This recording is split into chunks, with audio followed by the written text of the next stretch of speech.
and she had a miscarriage at the age of 16 because they beat her so bad. She lost the child. And so in the midst of that, she conceived 3 more times, so they were half brothers and half nephews. And so God unveiled all these things in the midst of this 8 to 10 minutes, and then plus me getting cut from baseball and basketball my senior year. So God just showed all the hurts and pains and the rejection, the deep roots of rejection that this world had to offer. And so when the vision stopped, all of I heard a father's voice speak to me again. And he said, go check on her. And I felt somebody tap me on the back of the head 3 times, like I would one of my 4 boys. Come on, son, let's go. I get up. Because whenever the voice spoke, I would just do what the voice said. And that's how I would see the results that God would reveal. I just didn't know it was God.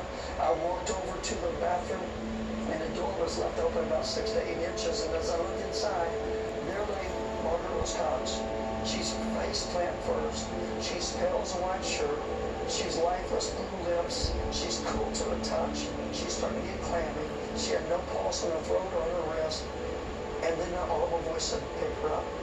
So I straddled her and I picked her up. And I keep in mind, I messed up back, shoulder, knee, and neck. And I still picked her up. And as I picked her up, I stepped into the eatery kitchen. Then the audible voice spoke one word. He said, Heimlich. Well, I've never done the Heimlich before. I pulled up improperly once and nothing happened. I pulled up a second time and up come a piece of chicken the size of a quarter, and I flopped on that kitchen floor. And in the midst of this, I'm expecting her to breathe because the chicken got dislodged. She wasn't breathing. She wasn't breathing. She was lifeless. And as I'm held over in my arms, there's nothing else I knew to do. And in the midst of that widow woman's home came the same presence that I experienced as a little boy at the age of 2.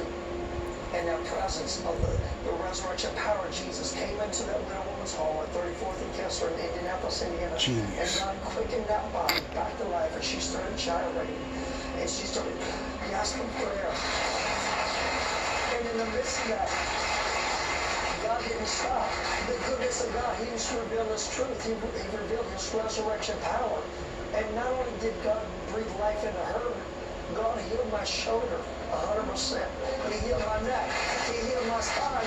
And He healed my left knee at the same time. And that was my introduction to the resurrection power of the truth of Jesus Christ. And you've been running ever since, praying for the sick.